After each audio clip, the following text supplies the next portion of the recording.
Last time, on Taverns and Caverns, Stalwart and I were able to escort Captain Core to Badger the Darkmoor's penthouse. The guards, however, seemed to be a little suspicious at first, but thanks to Aviris providing us with Lady Orlona's approval, they were able to enter without much trouble. I knew it would be easy. But apparently Badger introduced himself after his cohort Torona, and Myris made bets on who would be chosen. If you ask me, I believe all of Captain Cole were mighty worthy of being chosen, yes. It's a shame Rogar could not put on a wig and join them. I am kind of upset about it, but it's okay. But after being told to wait for a period of time, they were finally brought up to the door of Badger's room. What awaits my friends up above? I hope it's nothing too serious now. Episode 57, The Penthouse Game. Welcome back to another exciting episode of Taverns and Caverns, everyone. This is your Dungeon Master, Haphazard DM.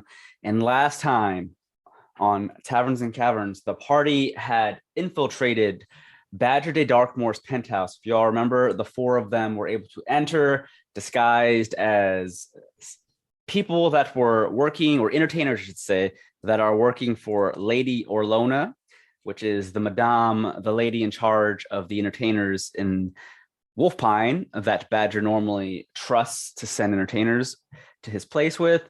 And you guys all met Badger briefly with two of the elven escorts that follow him around, Myris and Torona. And you met a guard by the name of Bartholomew, where you all were forced to wait in the waiting room of the lobby until Badger was ready. And at the very end of the last session, he had summoned you all there. Bartholomew brought you up to the highest level of the penthouse where his room is. And upon opening the door, there was a plaque above the door that said Badger's Heaven. And that is exactly where we left off. So we'll be picking up right then and there. And before we get started, though, again, none of you have any questions. You're all good? Should be good. Okay. There is a new map on Roll20. You should be able to see it. I moved your characters down below. It's the middle bottom of his room, fairly large room. As Julian was saying, it's more of a dining room, more so than a bedroom. But as the four of you enter the room, you instantly begin to hear some music in the background. You do not spot any bard of any kind playing any music, nor do you see any instruments anywhere playing music. It seems to be created by a magical source. But as you step into this room, it is not a simple bedroom. It is a massive room that contains somewhat of a small dining area where you notice there is a large, long table, rectangular sized, to your right with several cushioned chairs. And along the wall of that table, the walls are all engraved with this beautiful elven-like design. And there are statues all around this room as well. You notice there is a set of armor that is to your left next to the immaculate fireplace that has an amazing, vibrant, violet couches and chairs. And the statue to the right of you, you see there's a snake kind of just crawling down the wall. And then there are long shelves of books and a large bed. But another thing you notice that the only other escape/window area of the bedroom is to the top right of the map. You'll notice to the right of the room, there is this archway that leads outside to a balcony. And that would be the only escape from this room other than the door you just walked through, in case, obviously, you're here to kill Badger. So keep in mind, you decided to leave Rogar and Stalwart outside at the main gate. So they are currently not here to help you. And if you do need their help, it is going to take them quite some time to get through all the guards that were below. But that is where we left off. And as you enter the room, you notice there is Myris, who is standing there. She seems to be holding this tray with several items and what looks like a small bottle of ink and a quill. And other than the other items on this tray, there are sheets of parchment. And standing next to Myris is Badger de Darkmoor himself. He is in his robes, and he has a glass of wine in one hand, just as he did before. And I'm sorry for our viewers if the voice changed. It's been a while since we've played. I'm just going to go with a new voice if it's different. Welcome to Badger's Heaven. And he's going to slowly scamper towards the four of you. And Is that Badger? Yes. That's definitely different. Yeah. Sounds slimy, I dude. would not have agreed to go in this room. I don't think Yeah. that was the voice. Was that now we got different? some non-consent vibes going on right now, and before it was more like I'm so slimy and rich, right? Oh, I don't remember, but I'll just go. No, this is fine. Okay, this is fine. It's disgusting. It's fine. As he makes his way towards you, he has both of his arms outwards in a gleeful way as he's holding his glass of wine. He's delicately walking towards the four of you, and he just begins to look you all up and down again. And if you notice, at the back behind him to the right near the bookshelves, there is Tarona with the red hair. She still has her. I called her a raven when I first introduced her, but it is a crow that's on her shoulder, and it's cawing out and it's looking back at you while she's pulling a couple of the books from the shelf. But as Badger begins to look you all up and down, he just goes, welcome to my heaven. Tonight is going to be a night full of entertainment and excitement. Are you all ready? Yes, God. Good. You remembered to call me God. Do not forget that I am no longer Badger de Darkmoor. I am God while you are here in my penthouse. Normal, was it? The fact that you had remembered. I am definitely pleased. The other three of you, please say my name once more so I can hear your voices. Badger God. No, it is not Badger God. It is God. Say it again. God of Badgers. What is wrong with you, woman? Just Allah. God. I don't understand. You can't just be God. See? You have to be God of something, right? No, I am God. The God. Of Badgers. No, the God woman. The God. The God the woman? He looks at the other three of you. What is wrong with your companion here? Why is she so stupid? She was dropped on her head as a child. I can see that. And she looks over at Eduardo. And you, say my name, please, good sir. Say my name. As soon as he's off mute. Around you. Eduardo. That's not my name. What is my Your name? Yes. God? That is correct. And he giggles and slowly turns his back. Well, I hope you are all prepared for the game and the entertainment that I have set aside for you lovely entertainers tonight. For not only are you going to be entertaining me, I am going to be entertaining you. But before we can begin the entertainment, he takes a sip of his wine from this large goblet in his hand. Myris, my dear, please show them the papers.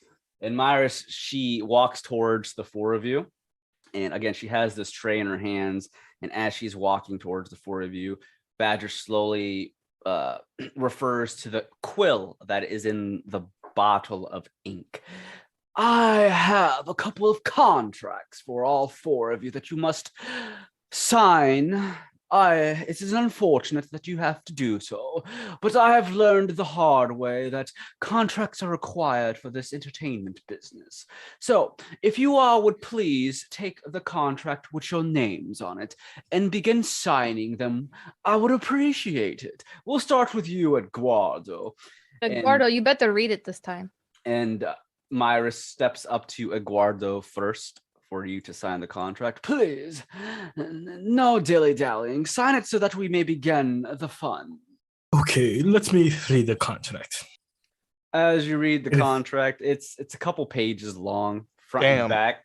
God And damn. as you just skim through it, you notice that it just mentions entertainers that have been sent to Badger de Darkmoor's penthouse for a job will be signing off on the fact that you will not be allowed to disclose any information of Badger or what happens tonight to the outside world afterwards, and that if things go astray, and that you do, Badger has legal means to chase you down and punish you. And It's the NDA. your life before this with Lady Orlona or whoever your employer is will be nullified. You will no longer have a career or job as an entertainer, not only in Wolfpine, but in all of Tirister. Yeah, you see, you'll never work in this town again. Yep. Jeez. This town or any other town. Any town. This seems like a reasonable contract. What does the fine print say? This is an important part. Read it for yourself. I'm not reading it for you. Well, I need you to read it because you didn't read. Don't always read. Eduardo. I read it for myself. You can read it for yourself. Eduardo signs the contract. What if I can't read? All right. Myris then moves over to Isundra, or not Isundra, but your Elena. Yelena, was that it? I'm glad you remembered. I forgot already. Yelena. Yelena. And Myris looks up at you. Myris looks up at you and she hands you your contract. What does the fine print talk about? Pretend I'm reading it. Do not worry about fine print. It just talks No, I'm worried about the fine print. I want to make sure that it doesn't say you can like murder us and it's fine. No, it talks about that what happens tonight stays here tonight. You're not allowed to, get around things and talk about what we've done tonight. It's a secret. And if you do talk about it, then I have every legal opportunity to come after you, my dear. Are you that ashamed of what it is you like? No, you don't have to shame you. Oh, no, I am not ashamed of it. It's Sounds more like it. along the lines of I have to protect my entertainment because I don't want others attempting to copy it. If you are copy it, just Yes, the Anyways. entertainment that we go through is divine in many ways that others have not partook in before. weird shit's about to go down. Like we just put on a play for him or something and he doesn't want anyone to know about it. If you're a god, why do you need a lawyer? Because outside the penthouse, my dear, I am not a god, but in the penthouse I am. So you admit you are not a god. So it's a fantasy. Into it. I am a god. Now sign the damn paperwork. Okay. Jeez. She signs it. But I sign it as Yelena. So Okay. So whenever we go to meet the lawyers, I just want you to know that. Myris then Null walks and over void. to Norma the Magnificent. Now it's your turn, my dear. Norma looks down at the contract and puts one claw in and slides it towards him slowly. What happens in Badger's heaven stays in heaven. Signs it daintily as Norma the Marvelous. As you do so, he takes a sip of his wine from his goblet, and he when people scrunch their face into their neck and they have like triple chins. Yeah. He's doing that while he's giggling. He's got the Michelin Man neck. He goes, very good, my dear. And then he steps over to Damien, or I'm sorry, not him, but Myris steps over to Damien. And last but not least, my dear Diamond. I'll tell you what, we can trade. You get me another glass of wine, I'll sign this paper. Oh, very well. He turns around, he begins to sway back and forth towards the table. He grabs. I am not pleased with this guy. He grabs a bottle of wine. He begins to pour it into another goblet. He comes back swaying, and he provides you the glass of wine. Diamond, here you go, my dear. Ew, so nice. Here you go. Now Yeah. that we have important business out of the way, allow us to have our fun. Allow the entertainment to begin. And he begins to sway over to the table. Please, before we do anything, enjoy the tasty treats and the drinks that I have provided to all of you. We will have a little conversation to get to know one another before I begin the entertainment. Myris, my dear, please go grab the necessary equipment. And he walks over to the table and he sits down, and Myris begins to walk back to where the bookshelves are, where Torona is, grabbing some of the books. And you can see she begins to grab certain things from the bookshelves. And he motions for all of you. Please have a seat around the tables, my dears. And as he waits for you all, he sits down into his... Isundra is going to sit here, but she walks over really weird, like how he walks with his little arms out, you know, like fancy. She's trying to feel fancy. She doesn't understand. Norman walks over to the table and just sits as he wraps his tail around his waist. All right. So you all grab a seat near the table, and as you sit down... Is no one sitting by him except for Bri? No, Norma, you're the biggest sucker. Only Diamond, who's next to... We all sat as far away as possible. The We fur left one chairs. seat open. Wait, which chair are you in, Nomu? The far left or the bottom left? Actually, I'll just go here right next to where he sits at the head. You're not sitting in the chair? You're sitting... I'm sitting in the chair. Oh, okay. Your character over. So as There you you go. sit down at the table, there's one chair left that's empty, but he doesn't seem to care all that much. As you all sit down, the table is carrying or contains a plethora amount of different snacks, foods, drinks, of whatever your heart desires. And Their as you're mushroom looking toast around, from Asterisk. yes. As you're Hell looking yeah. around the room, again, it is one that screams wealthy. He is not one to hide that he is rich. He likes to show off his wealth. Therefore, you can definitely see it in this room. The fireplace is on with fire burning, some logs of wood. But as he sits down, he leans back in his chair and he sips into his goblet. So tell me, what made you all, my dears, decide to take on this job? Oh God, that laugh. I know this probably sounds nothing like the last session, but it's been a while since we've played, viewers, listeners, so we're gonna go with this voice instead. Tell me a little bit about yourselves. I'd like to know my entertainers before we dive into heaven's fun. Oh Jesus, Lady Alona wanted to get her name out there in the proper channels, building connections. So she brought us. Lady Alona, again, she is the Madame of Entertainment here in Wolfbine, if I can say so myself.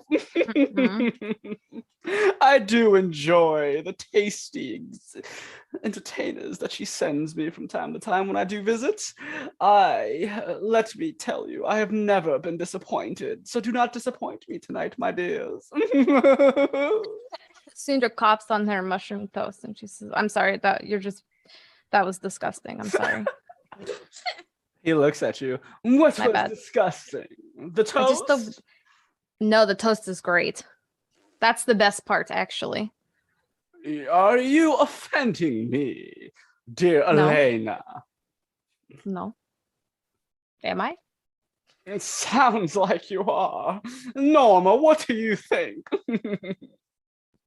We only provide the best of gems. Just look at our diamond here. Our Yelena is a special case. That's why she's an acquired taste, and that taste is exquisite. Like wine. This is such a hoot. Lady Orlona has sent me two magnificent entertainers. One mysterious Eduardo, and then one stupid rock. This is quite the difference. I do like it. This is like an Rock? What does It is that like mean? an assortment from a chocolate box. You don't know what you're going to pull out. I dunk you over the head with that rock. This is fine. We'll have lots of fun tonight. All right, Myris, are you ready with the equipment? Let us begin the games. I'm And- scared. Myris, she walks back towards the table and she begins to drop sheets of paper in front of all of you. And she goes around, and the sheets of paper all have some awkward information on them. A lot of it's blank lines. And then he claps his hands. Torona, my dear, bring the books. And Torona walks around and she drops a couple of books. And then he looks over his shoulder up at her. Torona, if you don't mind, show them the screen. And she pulls out from one of the books it's a wide piece of cardboard that's folded up, and she begins to unfold it and she places it in front of Badger. And as she does so, Myris then places some sheets of paper in front of him, and then Torona begins to walk around and she drops a small bag around you all with the pieces of paper, and then Badger just takes a sip of his wine. Tonight, before we get into the real fun, my dears and sir, open the bag you have and dump out and see what goodies I have for you. Marble. Oh boy. Yeah, we just do that. It looked like you were setting up a fucking D&D screen. And when I'm assuming you all dump out whatever's in your bags. Yeah. As you all do, you hear the sound of dice dropping No. onto the table. Oh, you have to play craps? Oh, those are dice, my friends. And this screen here that I have, it is called Badgers. I've changed the name. It is not called that. It is now called My Invisible Wall. But whatever is behind this wall, you don't have to know. You shouldn't know. Have any of you heard of the game Taverns and Caverns? Oh my god. No. Oh, Is well, that some kind of you're in for a tasty treat. It is a bit of role playing, which Lady Orlona knows. I'm indeed into the role play. So you're all going to be role playing with me tonight. And those dice are the mechanical tools you'll be rolling to see how you role play in the game of Taverns and Caverns. Yes. Yes, God. Isundra's looking at Edeyar and she's like, I thought this was Eduardo. going to I'm sorry. Eduardo, I thought this was going to be like a weird this is definitely weird, but I was expecting something a little more heinous. Like, are we allowed to beat them up after this? What? Eduardo, is it okay? Why are you asking him? Why are you asking me? He's not the Because leader. you're the moral beacon of our party. That's why you don't ask him. Well, you guys are too far away. I'm at the end of the table. Oh, yeah. And I'm gonna have to move if we're playing D&D though. I'm gonna have to move to this other seat and get a little closer. 'Cause I'm not gonna be Excuse me, able to we're see not what's playing going on. D&D. We're playing I'm sorry, if we're playing Taverns and Caverns, I'm gonna have to move a TNC. little closer. 'Cause I'm not gonna be able to see the rolls and shit. So Isundra gets up, she walks over, moves to another seat. Okay, now I'm ready to play. Oh, I see that Yelena is prepared for Taverns and Caverns. Are you excited, Yelena? That's one way to put it. Very well. So this is how the game works, my friends. I am what we call God. God. And in this world of this game we're playing, I make all decisions based off what I roll on these lovely dice. And the decisions you make will be the outcome of the dice that you roll as well. I won't get too much into the rules, but just know this. You all will be designated a specific individual, a character, if you will, that you're going to have to role play as in Taverns and Caverns. And What is my character? It is up to you who you want to play as, my dear. Oh, I thought you were going to give us one. But I have one rule about the game, and this is the most important rule. So listen closely, my friends. Do we die? If we die in the game, do we die in real life? The game. It is my duty as God to guide you in a righteous path or a path full of vengeance and despair. But tonight, the name of the game shall be God Attempts to Kill the Party. So I will be doing my utmost best to kill you in this game of Taverns. That's just normal Taverns and Caverns. That's what Ryan does every week. Wait. I don't care who this Ryan is. He is not part He's of the this real world. God. Here's the kicker, though. I'm sure that if you die in your Ryan's world, you still live. This is the one and final rule. If I kill you in this game, I get to kill you slowly in real life. And just slaps her hand on the table. I fucking knew it. I knew there was going to be something like this. My family used to talk about this weird religious shit that people did, and they said this right here, this is not okay. You're not supposed to play this game. Oh, fear not. I will do my best to kill you, but it is a fair game. It is based off of the dice rolls, and I will allow you to see. If it is a killing blow, I will allow you to see what I roll, so you know that there is no cheating. And I know how Ryan rolls, and I know you've already signed the contracts. I've also already waxed. This was not what I planned for. Oh, don't worry. There'll be other forms of entertainment. If you survive my game, then we'll move on to the next course, the next dish of entertainment, yes? Don't worry, though. There is no escape. You are mine for the rest of the night. The doors behind you are sealed with a magical seal. The only escape is through my balcony, but we are extremely high, so there is no escape. You are stuck here with me. Oh, there's an escape. I have a question. We can jump. We can jump. I can fly. We have spider climb. It's fine. I have a question. How many people survive this game? How often do you play this game, and how many people survive this game? How many people go home? Oh my dear. The last two groups, there was one survivor. Okay, I look at Edgardo and I go, never mind, I'm in again. Fuck this guy. Let's go. Why are you asking me? I'm not asking you. I'm telling you because I didn't know. Whatever, Edgardo. Leave. Go back to wherever you are from. Why do you want to kill your precious Norma? It is not that I want to kill you, Norma. It is the name of the game. Don't you understand? It is a game to me. It is not what I want or what you want. It is the Penthouse game. Oh, I understand.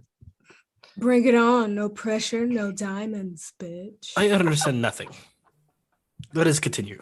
My sword hand is twitching. Very well. Allow us to begin. We first start off with you all creating your own characters. Please. What kind of character would you like to play? Would you like me to assign you one? We'll go around the table, starting with Diamond. What would you like, my dear? What? Do I build a person from scratch, or am I just choosing from a predetermined group? You can do either or. I allow you the freedom to make your own character, or you can choose from a predetermined group. I have a list of fun characters that you can play as. Sure. I would like to play as God, please. No one's talking to you, Edminion.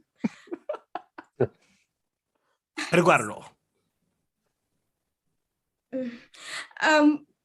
I want the easiest route possible. So yes, I'll choose from the already made list. Very well. Diamond, what suits your fancy for this game? Do you prefer to be Money. a strong and powerful warrior? Do you Oh. want to be a sly and cunning thief or rogue? Perhaps you want to be a skillful and intellectual wizard. Who has the money?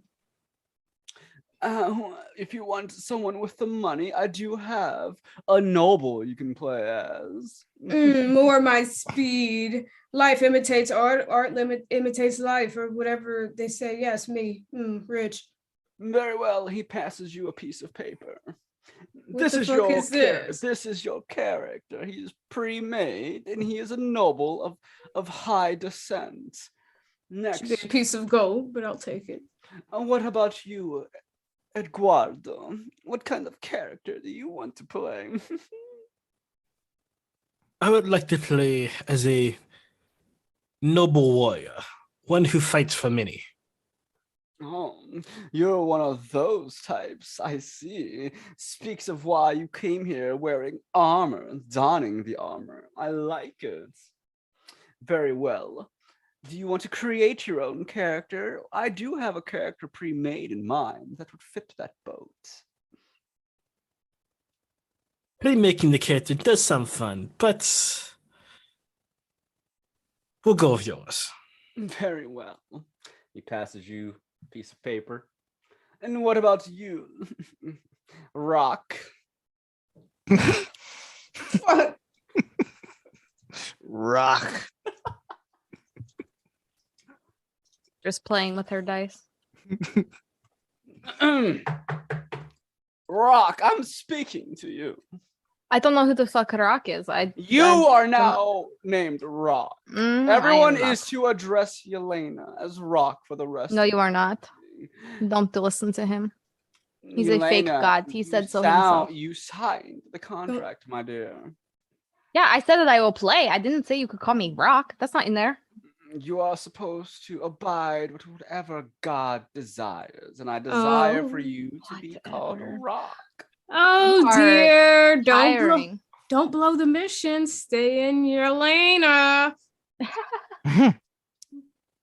Rock. I want to be a wood witch. That's what I want to be in the game. Make it happen. A wood witch. Very well. A crazy witch from the woods. Yes. Okay. That's I what I have want. just the character for you, Rock. He slides over a piece of paper. This is a witch from the woods. We call her a hag. You have a giant wart. I did on not your say I want to nose be a hag. I said I want to be a wood witch. It witch's is different. broom. That is the only character that fits that description. That is now who you are playing as, Rock. Oh, really, God? It's the only character that fits the description? Get the fuck out. I'm making my own character. I am now a wood witch. My name is... All right, Norma. Yourself. Why does everyone just cut me off? It's just like real life. I will make my own character. I will be an Eldritch knight who slays evil for justice. And I use a great sword called the Righteous Great Sword. And his name will be Cameros. Oh, that's original. Wait, would he know Cameros though? Cameros didn't invent that name.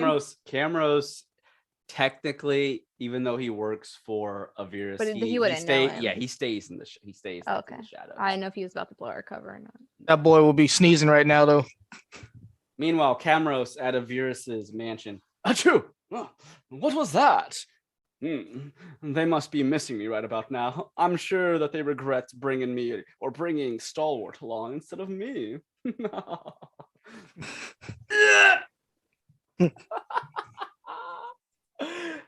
Very well.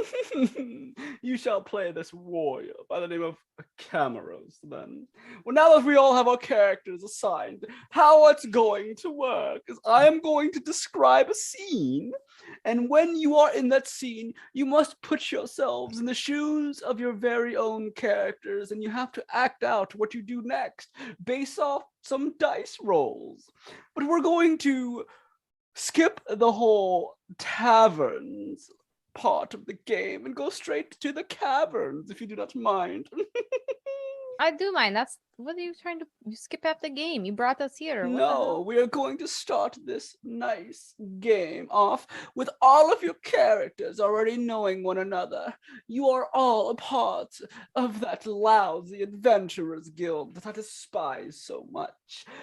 All of you being a member of that adventurers guild, you all have partook and accepted a mission to dive deep down into this cavern where there is, let me think of a random disgusting monster, a mind flayer that is roaming the woods near the caverns and slaying poor defenseless travelers.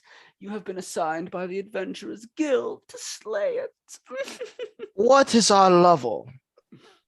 Your level, my dears, is going to be level 5. What does that even mean? It means we're gonna die. It means that is how strong, how wise, and how intellectual your characters are in their skills and even beauty, my dear. Then That's why really am I weird. the same level as Rock? Because What? you That just are sounds like- all working off what I like to call party level. I do not like to discriminate against my entertainers, if you understand me, Diamond. Sort of. You're kind of contradictory. This guy's trying to fucking kill us. It just seems weird because Ethra, this wood witch, would definitely not go into this cavern Why not? because she's smarter than that. Well, She is smarter than I am. well, little does Ethra know that she is being forced to work with the travelers, because No, if she does I don't not, think she is. she will be hunted for being a witch, and this is the only way she can save her hide. She's okay with that. Have you ever heard of? Never mind. No. I don't want to bring it up, but we won't talk about the witches. But we'll just say No, let's talk Ethra about it. What is are you going to being talk? What are you going to say about hunted. the witch? Nothing. They are going to burn you to the stake unless you accompany the adventurers to kill the mind flayer, my dear. Do you So your know character things has to about do it, me? or your character will be flayed and burnt alive. I mean, I'm Ugh. going to die either way, right? So I might as well skip it to the you end. have the chance to survive, my dear. It's God. all on the dice. I will not intentionally kill you. My duty is to attempt to kill you, but I cannot say no to what the dice tell me. The dice say. So do we have an Man. understanding of what we're doing? Yeah, we understand. But I just think it's a little silly that you let me rate my own character and then you tell me what I have to do. You have to do Feels it. very much like the choices Ryan gives us when we are in a dungeon. No, the choices that this Ryan gives you, they have leeway. I am a railroader. I make you go down a single path, and this is the only path you may go on. I do not give you choices. Then you're a bad DM. No, my dear. I am just one that enjoys my players suffering. It's a fucking mind flayer. We're gonna get mollywopped. Now, back to the game, shall we? As you all enter the creepy caverns, the four of you have torches that you've started your adventure on. It is midnight and it is late. It is cold, dank, and dark in this poor, disgusting caverns. As you're looking for this mind flayer by the name of Hushabarara. You know, I can't pronounce that. that is fine. Mind flayers have weird, awkward names, anyways. You're looking for Shahamala. And as you're looking for Shahamala, It's different every time. Can you just write it down? Shamamala, It was different too. you have to roll dice now. Because it is dark and you only have your torches, you find yourselves coming across a fork in the road. inside the cavern. You can only go left or right. Now, this is the time you roll your dice to see if you know potentially which route to take, whether there's footprints or maybe, I don't know, prints of someone being dragged away or blood spatters. So this is when you roll those handy dice of yours. So we're going to do what we call a perception check. Everyone roll. You see all that dice you have. There's one that is the largest. We call that a 20-sided dice, a 20-sided die. Roll that and do it on roll 20. What is this roll 20? You speak. That was a roll 20. It is my way of counting what you have rolled. So roll perception check, please. Our stats. Yeah. Damn, I got 13. I lost my thing. Give me 1 second. Damien with a 19, Isundra with a 16. Oh, Edeyar with an 8. Oof. Edeyar is too into being Edgar, though.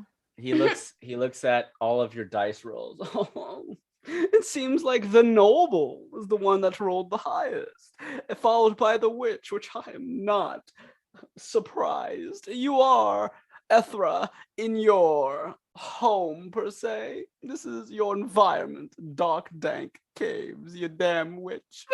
Yes, my parents died here. However, Eduardo, your character, and Norma, you rolled too low. That means that you don't know which path to take, nor do you see any clues. However, the noble and the witch, you both spot something that is intriguing nonetheless. You notice drops of fresh blood next to chunks of brain matter heading towards the right pathway.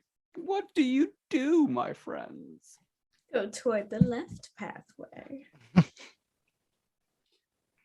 We're have supposed to- to be hunting the monster, Oh, we're supposed to follow the brains. I suppose. Oh, how Kind of scary. gross. But what if we don't follow the brains and we just go the other way? You know? Yeah, We're forgive trying- me for trying we're to stay trying to alive live. here. Hurry now, you must make a decision. God does not like to wait. You have 10 seconds. I said I was gonna go to the left. Is You everyone want me to go follow- toward the brain? is everyone going to the left then, my dear? I'll go with the people that can see.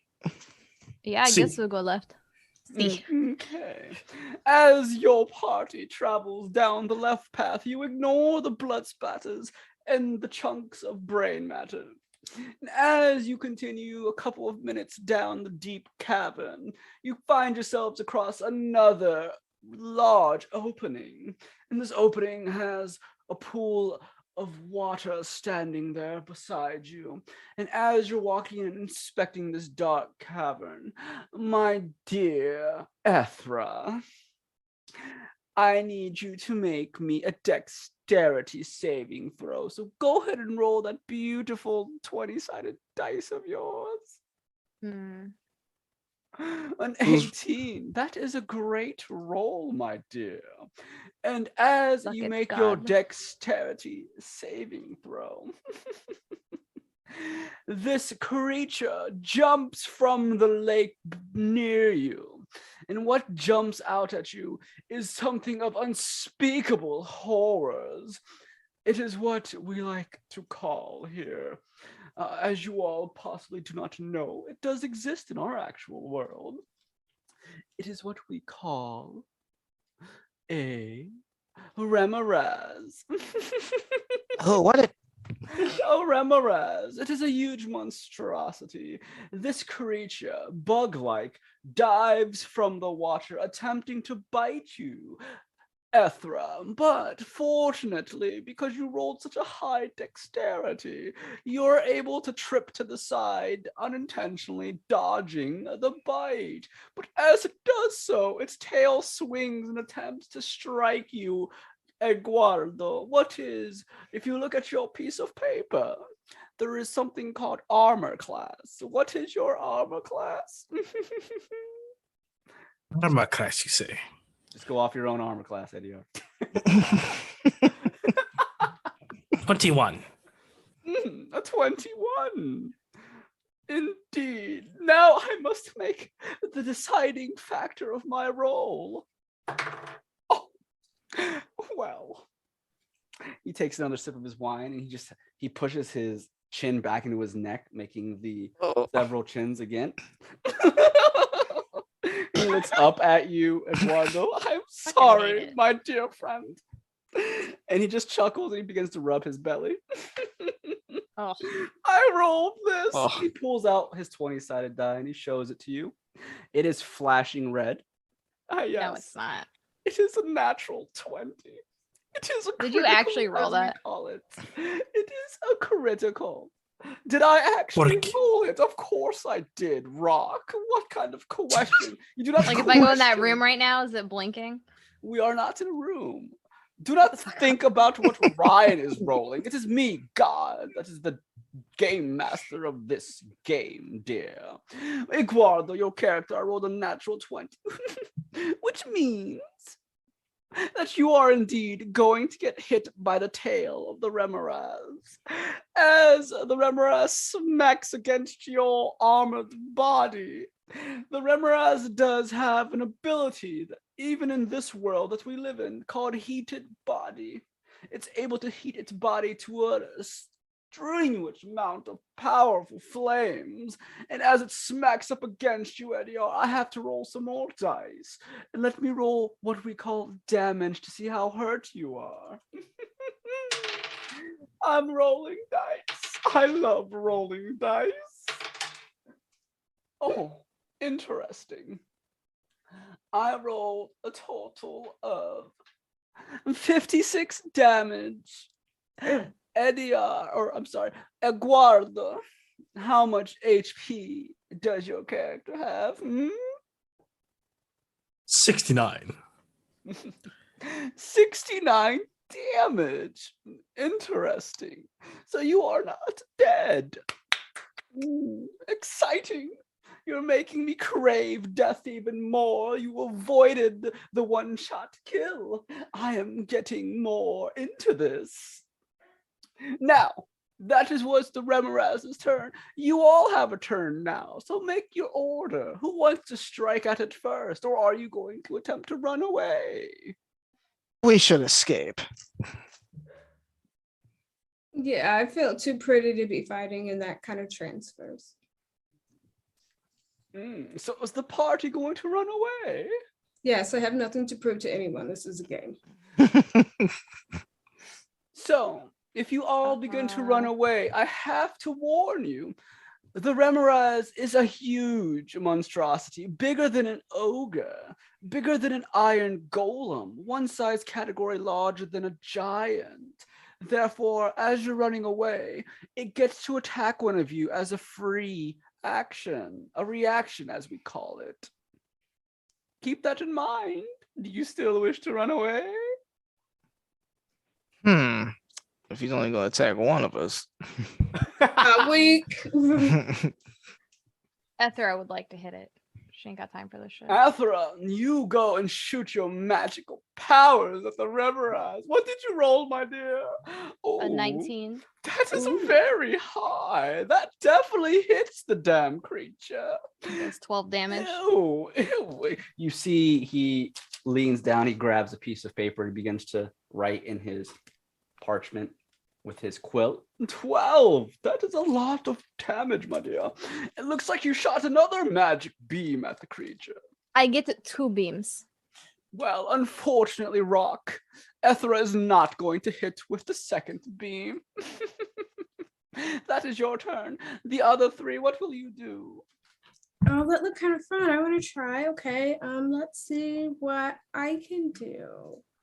I'm gonna do that and that. Am I allowed to do that? Oh, of course. Did I do good? You're attacking with your sword. You rolled a 20 total. That is amazing, my dear. Oh, I beat you, Diamond. Rock. I beat you. He's my boyfriend. However, The second attack you had with that rapier of yours is only a 9, and that's not good enough, my dear. But the 20 will do damage for 11 total. However, my dear, out of that 11, 5 of that damage is considered fire. And this thing is, let's just say, has a heated body. It won't do much damage to it. I'm sorry, but it'll still take 6. So now what? Now we have to wait for the other two. Oh, Norma and Eduardo. What are your characters doing? Oh, fine. My character holds up his righteous greatsword and he's going to swing righteously. Oh, will swing righteously indeed. Marvelous. Indeed, Diamond. Marvelous is right. That's a 21. Let me That pull will my hit dice it here. for 11 damage. Oh, and I'm going to do an extra attack because my character can do that. Oh, Why that are is you always right. trying to one-up me, Norma? Ooh, a 17 is just enough to hit it. So that's another 10 damage. That's a total of 21 damage. Exciting. It is not Sure, dead. God. Now, last but not least, Eduardo, what are you doing? Eduardo is very injured at the moment. He is going to heal himself a lot. Oh, I'm sorry, but your character does not have healing capabilities, my friend. That is not the class What capabilities you does my chose. character have? Your capabilities are to attack with your physical weapons and to use holy magic that damages. You do not have any heals, my dear. Eduardo is going to run. I told you. He begins to giggle and chuckle and sips on his wine. Keep in mind, Eduardo, it gets an attack on you. With that, Eduardo will dodge the attack. With that, I will make my roll. Oh, goodness. You said you had a 21 to your armor class. Fortunately, I did not do a critical, but I did roll a total of 25. Oh! And you did say you had a 69 HP, and I had done, 56 before? So that would leave you with, let's see here, 13 HP. So if I roll higher than 13, may God have mercy on your character's soul. Here we go. Are you ready? It attacks you with its bite. And I'm going to roll. His eyes begin to light up as he looks down at the dice. And Myris, who's standing still at the table near him, he looks over at Myris. Myris, my dear, come. Take the dice so that they know I am not fudging numbers. Show them. 13. Myris grabs the dice, and as she does so, she shows you all on the table. And what she rolls is 6 d10s. I did a total of 40 damage. Oh! Man, we about to fuck this guy up, man. Hell, this game. Just start swinging at the table. Yeah, the door is locked, right? So people can't get in. So I mean, it's As you take the 40 damage, he looks at you, Eduardo. Unfortunately, Eduardo, in the game of Taverns and Caverns, once you are dropped below your hit points, if it goes below -10, you had 13. -40 is definitely further than -10. Your character, my dear, has been killed by the Remoras. And that means, Eduardo, we must pause the game.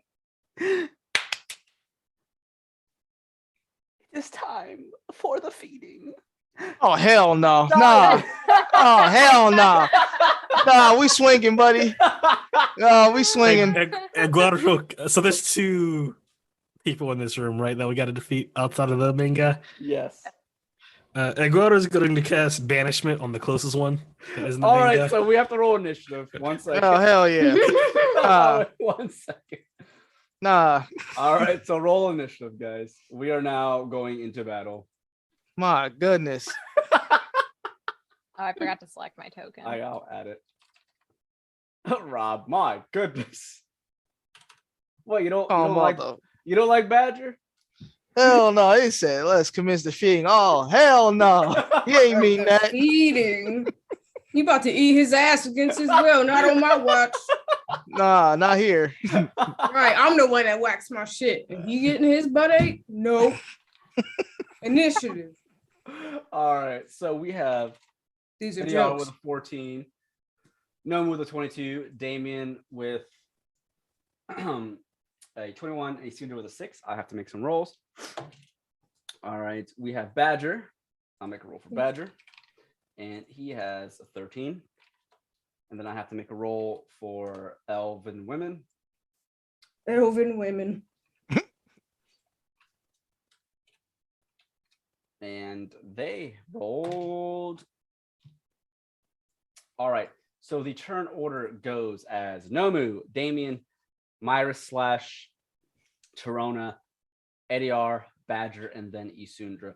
So as he says, allow the feeding to commence, I'm going to go ahead and say that Edeyar, since you're going to be doing something, we'll say you have the first go, and then we'll start with the turn order, but you won't be part of this turn order. You just get the first action. So as he claps his hands, Torona, Myris, please assist in the feeding. Diamond, Rock, and my dear Norma, please sit back and enjoy the entertainment. And he looks over at El Guardo, and his grin begins to grow even wider. And he just stares at you as he sips his wine. Eduardo stands up, points at the servant to the left, and yells, "Banishment!"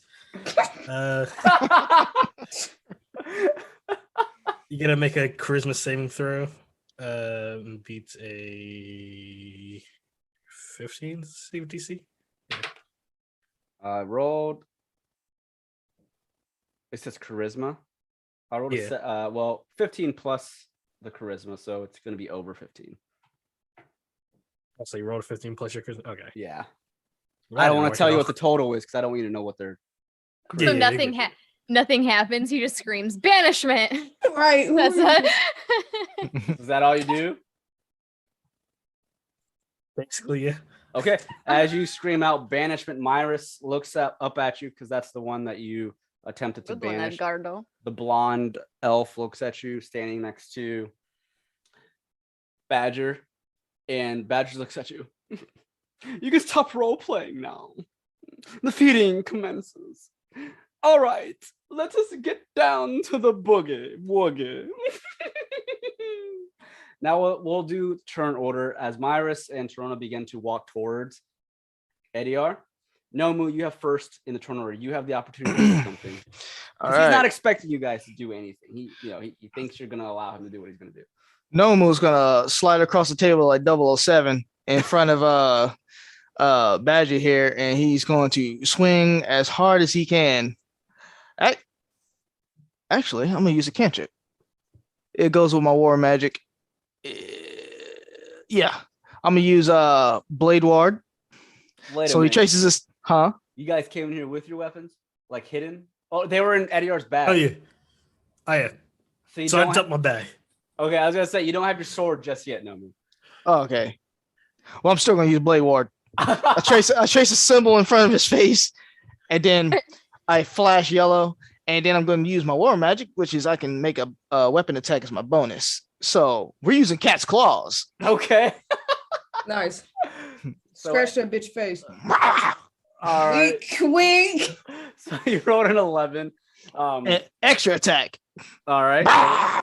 The 11 does not hit your claw. He quickly jumps He back get a in surprise fright. attack since he wasn't expecting it. What's that? Shouldn't he get like a Advantage. advantage since? All right, I'll give you advantage. Damn. Yeah. Ah, that ain't the pussy you was expecting, was it? So the 26 will hit and the 22 will both hit. So you deal 8 plus 6 points of slashing damage. As you slash up at Badger, you smash up against his goblet, his glass of wine, and it splatters all across his face. And you cut into his face, and he He leans back in the chair. That'll be enough of that. All right. And remember, all your weapons were in the bag of holding on Edeyar. He just dumped all your weapons, so you still have to collect your weapons. Yep. We'll just say they're all on the table next to him. Nomu, is that all you do?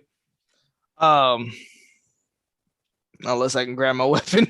Yeah, that's it. You can move away because you didn't move your full movement, but he would potentially get an attack of opportunity on you. No, I'm gonna stay right here. Okay. Damien, it is now your turn. You see Edeyar just dump all of your weapons onto the table next to you. What are you doing? I snatched the closest thing to me that I can grab, and you already know it's your Pumatapoom time. I hurl my javelin. I don't have to throw it far. I mean, he's pretty close. And right there.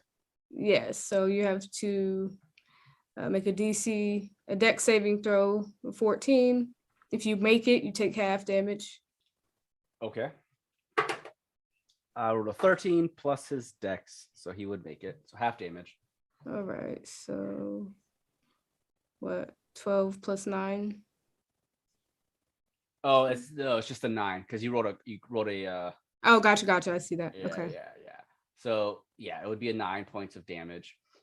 Your javelin strikes but does not pierce his body. It just slides up against his arm, and he just shouts out in pain. Oh, let me throw my sneak attack damage. Damn. Okay. Jeez. That was 46. Holy shit, you rolled 3 6s and a 4. 22 points of sneak attack damage. All right, so that will go off. So 9 plus 22. Damn, he needs to be more prepared. Yep. Do you do anything else as he's crying out in pain? Yeah, I want to move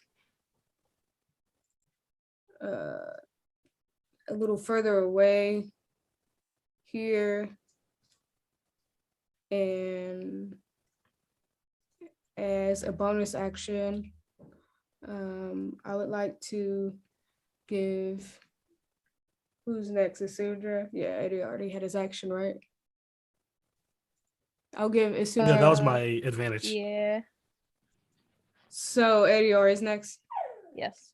Oh, okay. Well, I'll give him an advantage on his next attack by using Master of Tactics. Okay. There you go. All right. Next.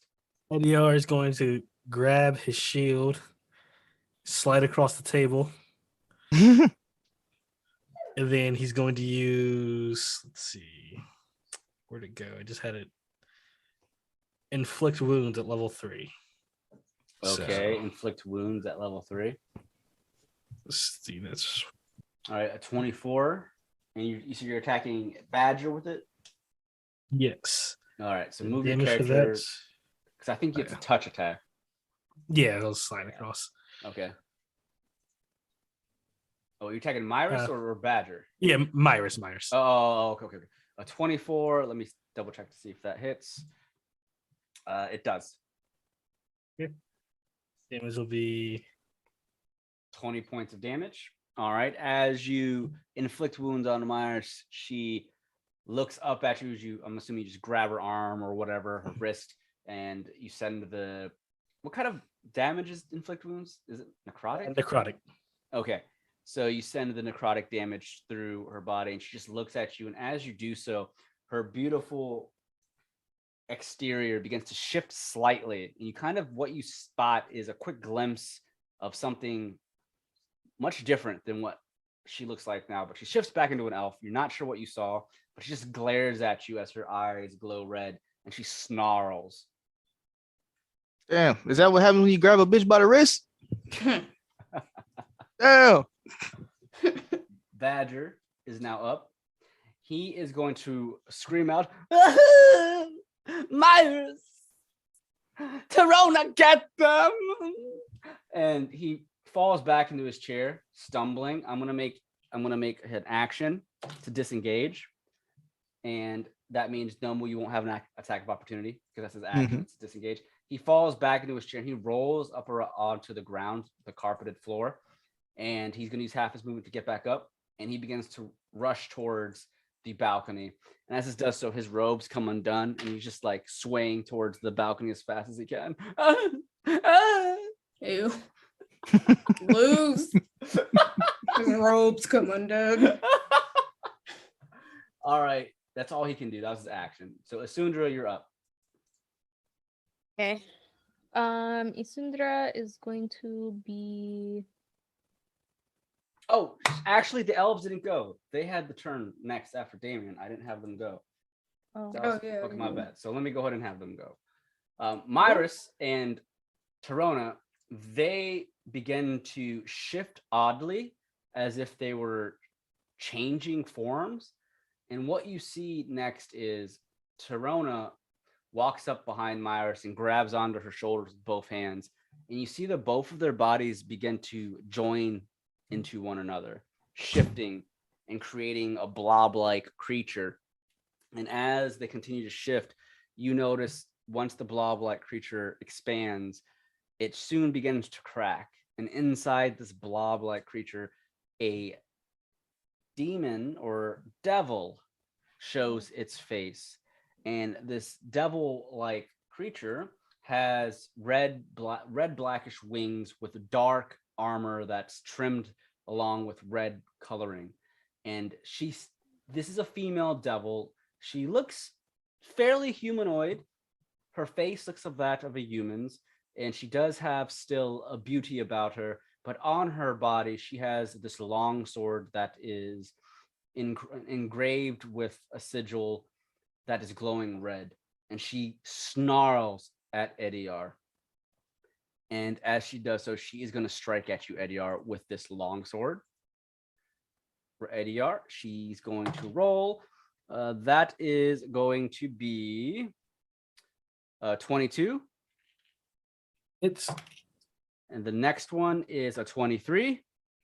it's And she has a third attack. The third attack is a 21. Damn. it's All right. So Oh. with that damage, you're going to be taking, that is 11. So that is going to be 28 points of slashing damage. And as she strikes you 3 times with her longsword, I need you to make me actually, wait. The weapon is considered magical, and it deals an additional extra poison damage on a hit. So that 28 damage, because she hit you, there is no save.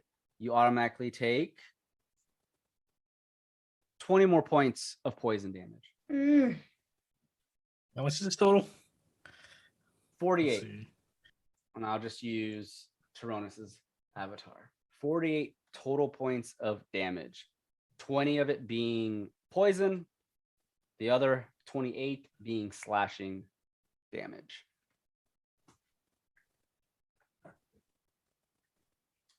And now it is Isundra's turn. Okay.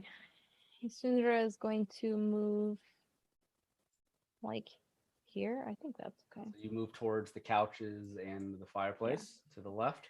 And she's gonna do double blasties. Okay.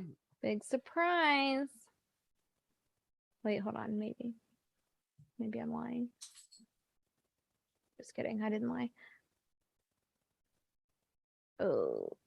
13 and a 16. Who you attacking? Oh, the bitch that attacked Edeyar. All right. They both miss. 13 and a 16, unfortunately, are not high enough to hit her. Okay, I hide behind the couch. It is now Nomu's turn. Does it take an action to reach for my sword? It's a free action. You'd have to move to it. It's right here. Well, I'm not gonna do that yet. He actually gonna pull out his silver chain Okay. with the lock on it. It's 50 feet.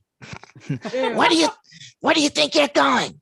He's gonna try to swing that chain around old boy's feet, try to trip him up and drag him back. All right. Make an attack roll.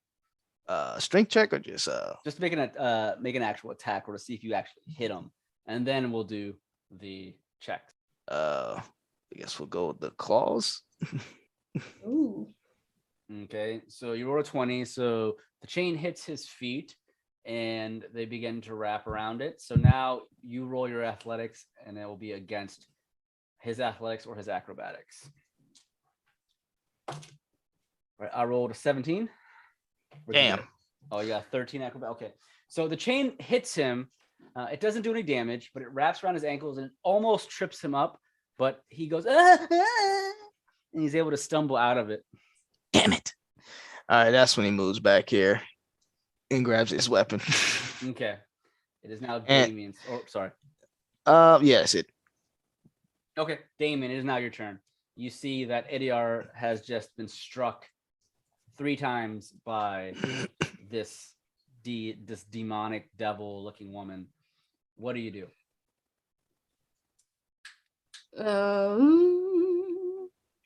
So I am going to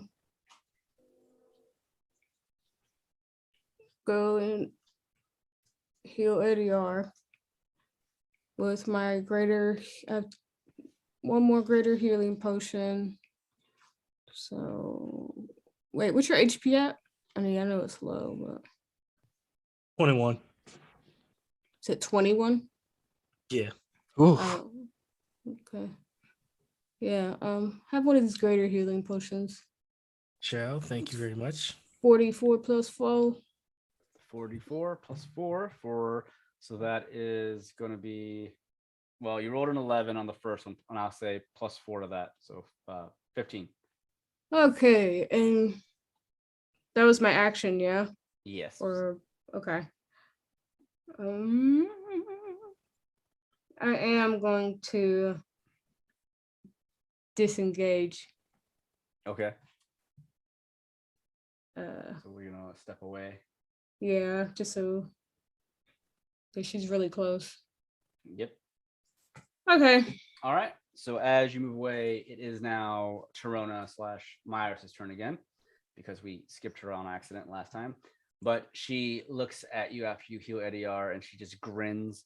Edeyar, she's striking at you 3 times yet again. Well, I mean, bitch. Damn. So I rolled high enough. Let's see. This is gonna be a 22. Oh my gosh, why are you rolling like this? Oh my god. Or an 18. So that's definitely Bruh. gonna hit. Wait, And another 18. what's Edeyar's AC? 21. Well, that's 8. It's 18 plus the attack, plus her stats. Oh so- god. Oh Yeah. boy. So that is an additional.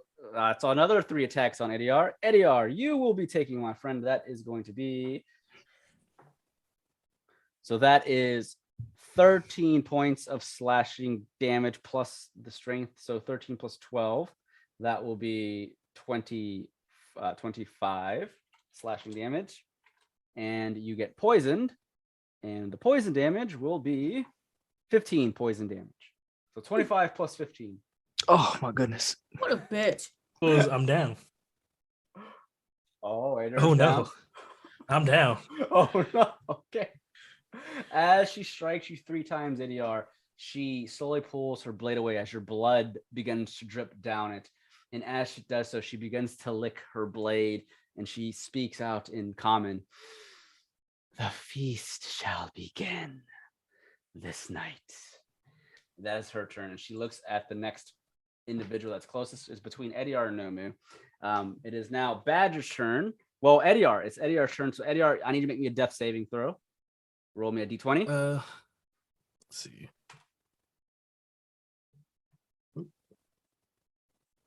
All right, a 15. That's 1 success. All right, it is Badger's turn. He continues to run. Get them, my dear. Get them. And he runs towards the balcony. And behind the balcony, he looks to see like he's grabbing something. And he pulls out this small light crossbow and begins to glow. Good thing Vanya gave this to me. She puts his chin down, making the triple chins as he aims out forward. Fire magical bolts. And he shoots this light crossbow at you, Nomu. And it shoots out this bolt of force. I rolled a total of 15.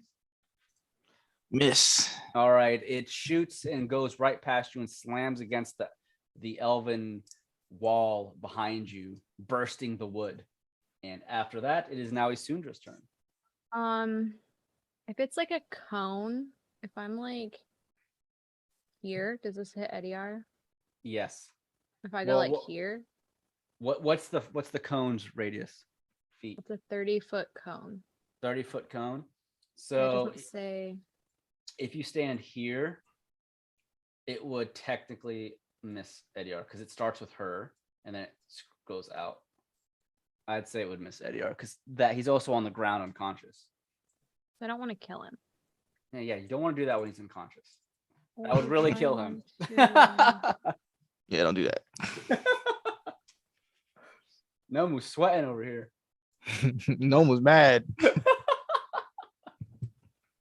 Okay, so you have to make a dex saving throw. Okay. I rolled a 3.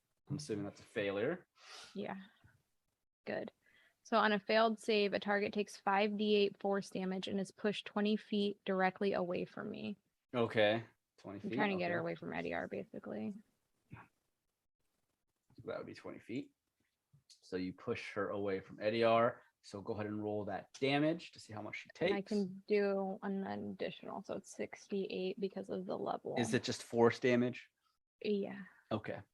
And you're knocked prone. Okay. 5d8, so 16 points of force damage. So the devil woman 20 is feet. pushed. Oh, here you go. Wow. The devil woman is pushed back far from Isundra as she hits the bookshelf behind her. She drops to the ground and she just hisses, looking at Isundra while on the ground. She's prone. Prone. Okay. And I can't like give him a potion, right? No, because that was your action. Okay. All right. Nomu the Monstrous. Yeah. Nomu looks at that arrow as it flew past him. You dare, fat boy? I'm coming. And he's gonna use his feline agility, which will put me right here. Oh my god. Okay. Uh-huh. Feline agility. And I have my sword in my hand, by the way. I'm gonna let it descend. Damn it. Right. You were too fucked up for moving that fast. For a 10, as you rush towards him with a 10, he dodges to the side, and as he dodges, he goes, "Ah!" cries out. We'll call that a feint. You slam it against the wall. We'll call it a feint and go for the extra attack. Mm-hmm. So you roll 12. That will hit him. Nice. Ah, all right. And that'd be 12 or 10 points of damage. Yeah. So as you strike him, you easily cut through his robe into his arm. He cries out in pain. Stop it! Stop! I am God! You do not attack me! I will have your heads for this! Yeah, we'll see about that. The baby. All right, Damien, you're up. I'm gonna move right here, and I'm scared to heal Edeyar again. But no, it's cool. I'll take the hit till she come back because that was fucked up. Bitch wasted my potion. You get she's a prone, right. so she has to waste a turn getting up anyway. Half her movement. Ooh. Yeah, half her movement to get up. Yeah. Yeah, I would attack her if I had. Well, I guess my javelin could reach her. Yep, I'm gonna throw this at you, bitch. All right, so DC dexterity save. I rolled a 2. All right, so she definitely fails there. Nice. All right. So 13 damage. Your javelin pierces through her dark armor, and she just screeches out in this devilish tone for 13 lightning damage. Now, can I give Edeyar advantage on his death saving throw with the help action? Nah, I don't think you can with death saving throws. Okay. It's worth a Yeah. shot. That was a good question. That is a good I question. don't think I've ever heard that before. Well, I'm just gonna stay here and watch over my homie. He's only my homie when he's not conscious. Don't tell me that shit. Oh, if anyone's gonna kill Edeyar, it'll be me. I say that with my lipstick smudge. It's been a long night. And we haven't done shit but play a board game. Yep. A death game. I was expecting to take whatever happened in this room to my grave. I'm definitely gonna violate this NDA. What a waste of time. Tell Well, you didn't sign everybody. it with your real name, so. Period. Can't wait to tell Bootleg Tommy. Oh God, bootleg Tommy. Yep. All right, so it is now her turn, the devil's turn. She's gonna use half of her movement to stand up, and she just growls out at you after you strike her with the lightning, and she's looking at Isundra as well. I will have your heads and drink from your necks. And Come she's on, gonna, then, bitch. she is gonna move. That's all she can move. Her wings begin to flap, and she flies towards you. But she only has half of her movement, so she does not reach you in time. Leaving Edeyar, you need to make me another death saving throw, which is just a D20. Yep. An 11. That is Yeah. that is a success. That's 2 successes. It is now Badger's turn. He cries out from being struck by your greatsword. He looks up at you. I command you to stop. I hired you. And he holds up his crossbow. And he's going to shoot it at your chest, Nomu. Up close, huh? He's gonna have a disadvantage though, because obviously, good thing he had a Trash. disadvantage because I rolled a 20 and a 14. So the 14 though is that's not minus. Oh. Yeah, plus his dex. So that's gonna be a total of a 16. Still miss. Okay, so he misses, and as he misses, he rushes towards the balcony. And you get an attack of opportunity if you want. Oh, I do want it. 11 damage. Oh, I'm gonna re-roll that 1 though. Give me a second. I can't forget to do that. It'll be a 5 plus whatever you reroll. It's a D6, isn't it? 5 plus a 3. So that would be 8 plus 5. So 13 or 12? No, 13 points of damage. Yeah. Yeah. You slash up against his back, tearing more of his robes off, and he stumbles up against the railings of the balcony, and he's just bleeding out. Stand back! I am God! And then it is Isundra's turn. I am going to run over to Edeyar and throw a potion in his mouth. Okay. So I have a greater healing potion. So I think that's 4d4 plus 4, right? Yes, 44 plus 4. Do I roll it or does Edeyar? You roll it. Okay. Since you are administering the potion. Drugs. Oh, you ain't even gonna pop the cork, huh? Just Yep. down his throat. 12. Well, you roll 2 1s and a 2. Yeah. That's 12 points of a 4, HP, though. but you don't have to roll your death saving throws anymore. It resets, Edeyar. But you are awake with 12 points of HP, but you're still prone because you're laying down.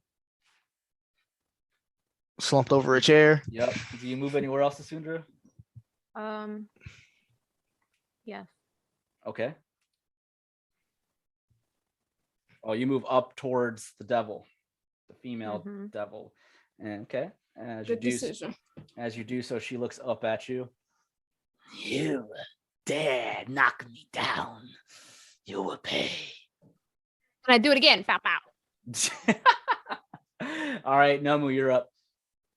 Oh, Nomu is going to follow him out into the balcony, and Throw he's Gar out there? gonna grab him. He's gonna try to grab him. Okay. Strength check, right? Yeah. Oh, you grabbed him. Well, where do you think you're going? I know. It's dangerous up here. I don't know if I can hoist him up yet,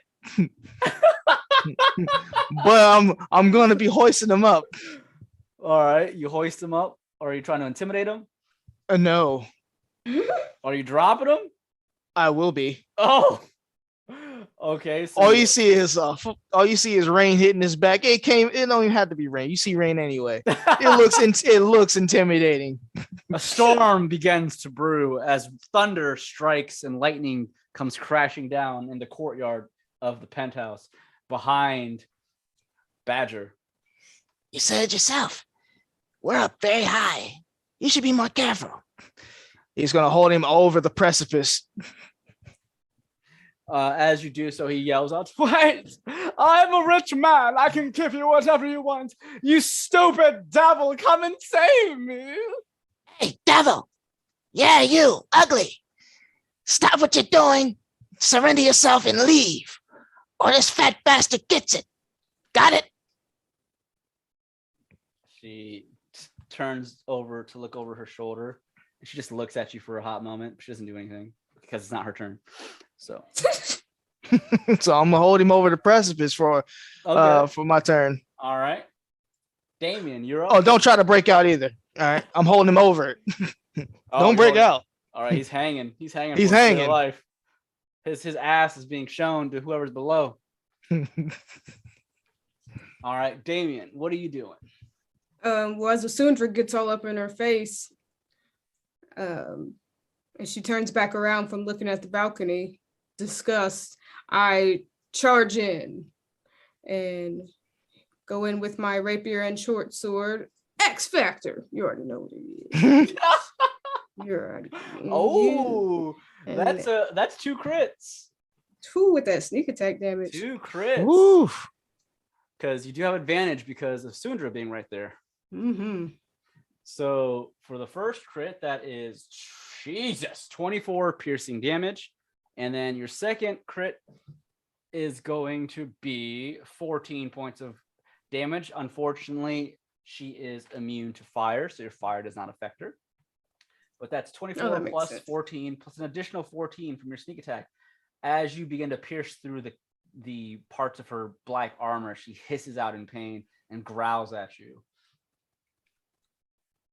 And I mean, whew, you fine, but you're not that fine. Close that mouth. Hey, Nomu, say some of that fat for me. You know, No.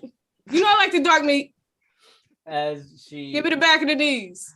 as she is stabbed by you, it is now her turn. She looks over her shoulder at her quote unquote master, who is being held over the balcony. She just hisses in anger.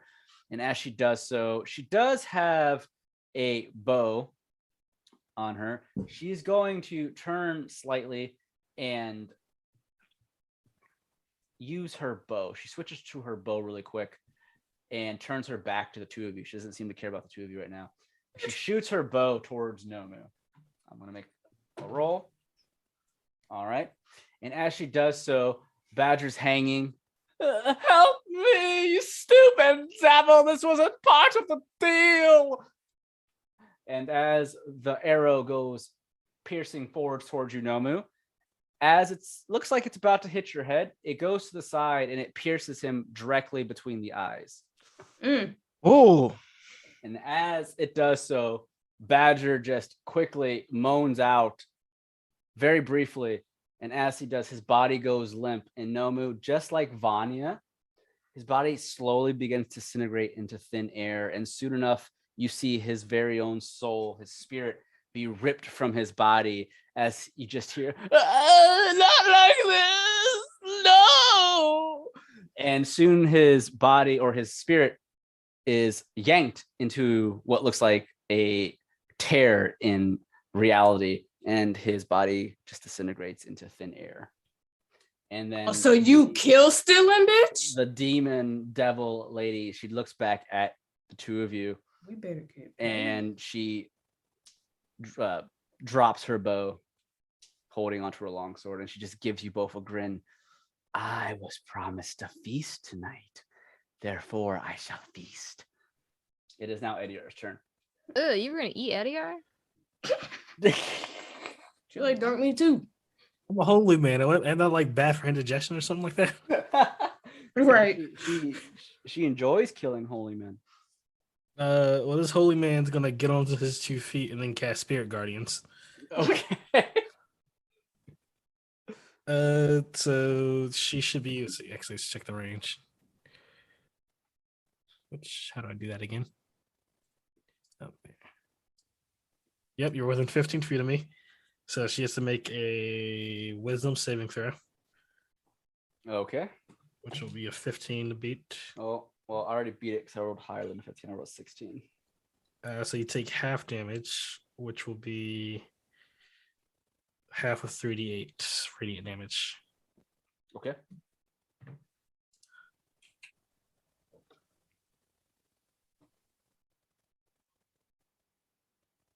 All right, so 11 points of radiant damage. As your radiant damage strikes her armor, part of her armor explodes, showing some openings in her armor for you to attack, but she is still up. And her movement is half while she's within these 15 feet of me. Okay. Perfect. Badger is no longer on the battlefield, so it is not his turn. It is now Isundra. Gonna do something. Yeah. Trying to decide. Well, I kind of no, never mind. I'm gonna summon Bob. Bob. Oh God, Bob. Good old Bob. So Isundra summons Bob behind the devil lady, I forget her name. And so Bob, what is his stats? Mr. Bob. Mr. Bob.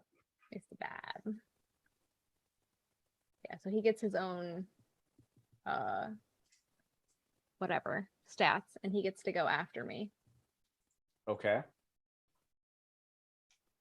So then my turn's over because I cast that, I guess. Right. You can still move. then so- But if you move, she'll get an attack of opportunity. Yeah. All right. So I'll just copy your character and say, where do you want Bob? Behind her. I'll put the red mark, so it's Bob. There you go. Beholder, Bob is back. And then he poofs behind her. And then he's gonna attack her. He's gonna attack her. I gotta figure out how his stuff works. Does he Does he just have, have like, my attack? No, he should have his own attacks. Well, he has his own attack, but I mean, like, to see if he hits. I don't know. He should have like Oh, his yeah, own good attack guess. roll. What is it called? He's a beholderkin here. So He Beholderkin. flies. So he's got 40 HP. His armor class is 11 plus the level of the spell, which is a 4. So multi-attack. It can make claw attack. It makes aberration makes the number of attacks equal to half of the spell level, rounded No, down. he's a beholder, so he does the ira. Oh, so it's a range attack. Ranged spell attack. Just kidding. I should make him further away then, right? Yeah, just summon him a little further away. Okay, boop. Yeah. Just kidding. I summon Bob behind her, but also a couple steps behind her so he can attack. So the attack then is based off your Bob- spell modifier to hit. So you just roll like your normal spell attacks. Okay. Bob is gonna attack her with an ira. Okay, psychic I can damage. just roll Eldritch Blast. Yeah, right? just roll Eldritch Blast. But the damage is Oh, only going to be fuck me. a D8 plus 3 plus Bob the spell missed. levels. Bob's definitely missing. God damn it, Bob. Bob shoots an ira and it misses the devil. I roll my eyes at Bob. Bob's doing his damn best, okay? Bob just looks over at you. Weak. He speaks something, right? What does he speak? Speaks Deep speech. deep speech. Understands the language you speak. I can Mhm. understand me. Nomu, you see the shenanigans that is partaking. You seem somewhat shocked that the devil would probably would kill its master, but Badger's dead. He died just definitely like shocked. Vanya. We didn't even have to do it. Nomu's just like, He was your master. he moves up. Why would you kill him? Because I was promised the feast. Eat one of his guards. He's gonna trace a sigil in the air, and then it's gonna flash yellow. He's using Blade Ward, Okay. and that's gonna be my turn. All right, Damien, you are up. Well, there's nothing left to do but to continue. Well, I'm not gonna do my short sword this time, but I'm gonna use. Ooh, I'm not sure where my dagger is on my attack list for some reason. It's not here anymore, but I want to dual wield with my rapier and dagger instead of my short sword since it doesn't work. Okay. So your dagger. I mean, or uh, can I just use my? Oh, no, never mind. well, your short sword still does more damage. Regular than your dagger. damage. Yeah. Right. I could still use it. Okay. Yeah. It's just your fire is not going to do anything.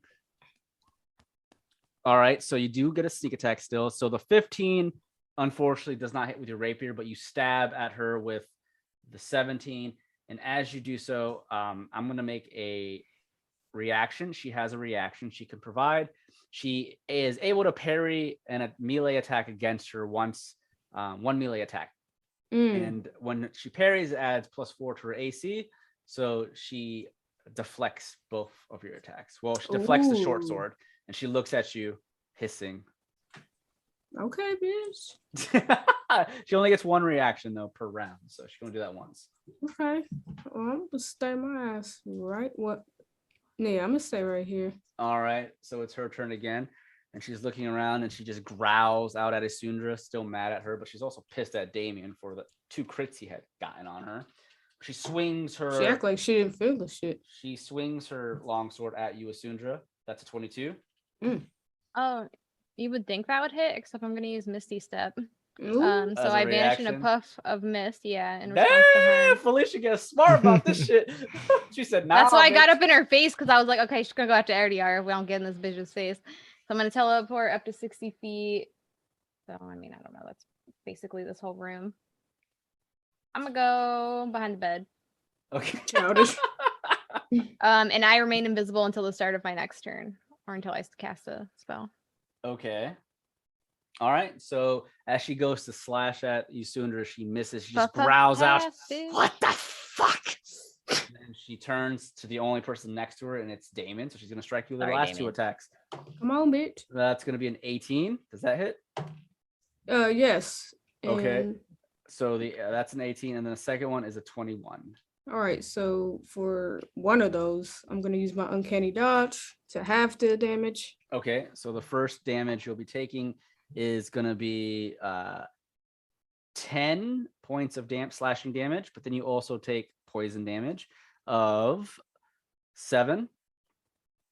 So 17. Well, technically you would have the slashing damage of 10, so that'd be 5 instead of 10. And then you take the 7 poison damage because that's a different, technically a different set of damage. Okay. And then the second hit will deal you 7 points of physical and 13 points of poison. Okay. So 32 damage, huh? And she Altogether? just grins out you as she pushes her longsword towards you even more. Try striking me again, bitch. I will, ho. Edeyar, it's your turn. I forgot to mention at the start of her turn, she's supposed to make another wisdom save DC. Okay. I rolled over a 15 again. So you take 5. 5 damage? Okay. Then my turn. Now that I'm up, though still hurting, I'm gonna start attacking from range. Okay. So I'm gonna cast Sacred Flame. Let's see, it should be 2d8 on a dex saving throw. All right. So I rolled, the dex is a 14. So that hits. 7 points of radiant damage. All right. You see more of her dark armor begin to crack and crumble, but she is still up. Hit myself with a bonus action healing word at level 3. So be 3d4 plus 7. Yeah. Okay. Do you move anywhere? No, because this is the exact 15 feet need to be. Okay. So Isundra, you teleported behind the bed. It's your turn and Bob's turn.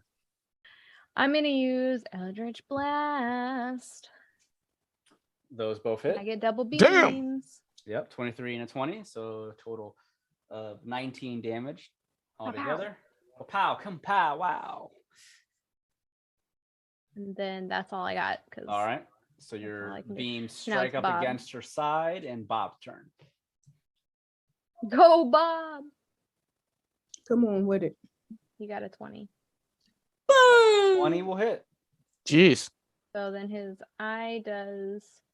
The Let's go eye, level psychic damage. What does that mean? Tired of y'all So talking it does shit. 1d8 plus 3, and then plus the spell Plus level my- psychic damage. So what's the spell level of 4. Bob? 4. So it'll be 1d8 plus 7. 11 points of damage. Oh, Bob! Bob's eye beaming. Bob! Comes up into him, and it bursts the back of her armor. She begins to really hiss out in anger, and she's looking around mad. Bob's No. gonna move a little bit further away. Okay. He's messy. He's gonna move into Stick the and corner like move. Isundra. No, actually, he's just gonna move right next to Isundra. Okay. Just Behind the floats bed. over towards you. Yeah, he floats. As he's floating, he's like floating and spinning around upside Yeah. down. Like a dirty little dog. Yeah, Bah! yeah, that's perfect. 'cause He's Why got is he 40 like feet of Cartman? movement. Bob! Well, Respect my Bob authority. All right, Nomu, it is your turn. Nomu is mad. I'm sick of this. You had a chance to leave, but you did not. He's gonna use his limit break. Okay. He's gonna swing that great sword righteously. Mm-hmm. All right, 27 hits. Extra attack. 11 does not, unfortunately. Second wind. Not second wind. Action surge. Swinging. 18 hits. Extra attack. 21 hits. All right, so you deal 10 points of damage for your first strike. Your second strike is 7, so that's 17 plus your 13. It's not the plus 6 because that's showing the crit. But 13 plus the 17, so 30 points of damage as you cut into the back of the demon. You cut off one of her wings. She just cries out in pain as blood begins to gush out of her right wing. It's over. Surrender. And she does not seem to give up. It is Damien's turn. Getting sick of her ass. So I'm going to actually back up so I can get my ranged attack, and I'm just going to shoot my short bow at her. So if you do that, she'll Oh. have an attack of opportunity on you. Even You'd have to Oh. use one of your skills to disengage mm, or an action to disengage. I would say that would be action, not bonus action, right? You do have a skill, I believe that is a bonus action to use disengage, right? Oh, is that cunning action? Yeah. That's Yes, bonus, yes, that's a right. bonus action, right? Yes. Yeah. So you. Okay, so I'm going yeah. to disengage using cunning action, and then I'm going to shoot at her, and then I'm also going to take that sneak attack damage. 'Cause that's what the so damage 20. is. So you roll a 20. That's a 4 damage plus your sneak attacks. 20 damage. You pierce her in the right eye, and she hurls her head back, crying in pain as you've pierced the right eye with your. Oh, I struck you again, arrow. bitch. All right, that's it. Then that would be her turn. Then, as has one wing cut off and one of her eyes pierced with an arrow. She just growls the person closest to her, and she jumps into the air, slashing 3 times at you, Nomu. Mm-hmm. First one's an 18. He's gonna use shield as my reaction. Okay. So I'm assuming the 18 misses. Oh yeah. Okay. Second Gives me one. +5 on 17. Ooh, okay. Oh, okay. So the second one is going to roll. That is a 24. And then, the second one's a 25. Do those hit you? Give me a second. Yeah, it hits. Okay, so the 2 hit you. So the 2 slashing damages, you'll be taking 12 points of slashing. Mhm. And the 2 poison damages, you'll be taking 23 points of poison damage. Oh, you said what was the damage? 23 poison. And I think I said 23 12 poison. slashing. Oh, that hurt. Oof. And with that, that's all she can do. Edeyar, it's your turn. The same thing as before. Spell save DC. Ah, forgot that's that. right. That's right. All right, I rolled a 1. So 11 damage. Okay. 11 goes through. Then I don't want to get close. That's how I top myself off. Yeah, we're just gonna do another ranged attack and heal combo. So another spell, Sacred Flame, Dex saving throw. Okay. I rolled 19, so she definitely. Nice. You're good on that. Okay. I think it just misses if it's. Yep. So then I'm just gonna use a heal on myself if I can find it. I found healing word. How many spells do I have left? I'm gonna use it at level 3. Use my last level 3 spell slot. Okay. That, unless you make a movement, it will be Isundra's turn. Nope, we're good. Quick timing. She's not dead, right? No, she's pretty weak though. Are you still doing something, Edeyar? No, I'm done. Mm-mm. Oh, it just like popped up for me. Maybe it was just roll 20. Well, we can't all be winners. I rolled a 17 and a 10. And I'll be on the winning team. Fuck her. Those miss. Your Eldritch Blast fly towards you. Why Strikes them both with their long sword, fuck knocking is them Bob aside. over here? He is supposed to be near me. You didn't It's your move him. child.